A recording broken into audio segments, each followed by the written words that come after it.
الحمدللہ وحدہ والصلاة والسلام علی من لا نبی بعدہ اما بعد فاعوذ باللہ من الشیطان الرجیم بسم اللہ الرحمن الرحیم قال النبی صلی اللہ علیہ وسلم لا یؤمن احدکم حتی اکون احب الیہ من والدہ وولدہ والناس اجمعین۔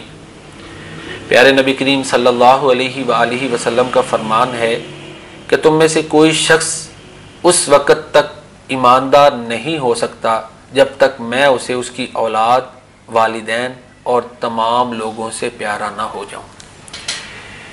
ایمان و عقیدت ایسی الفت و محبت سے تعبیر ہے جس کے سامنے دنیا و ما فیہا کی محبت بے کیف، بے رنگ، بے حیثیت اور ہیچ ہو کر رہ جاتی ہے۔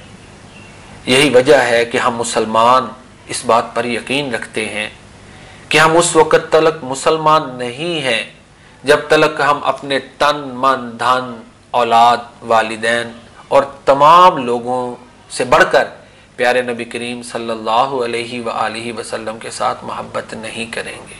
اور اس حدیث سے بھی واضح ہوتا ہے کہ یہ ایمان کے لیے شرط ہے۔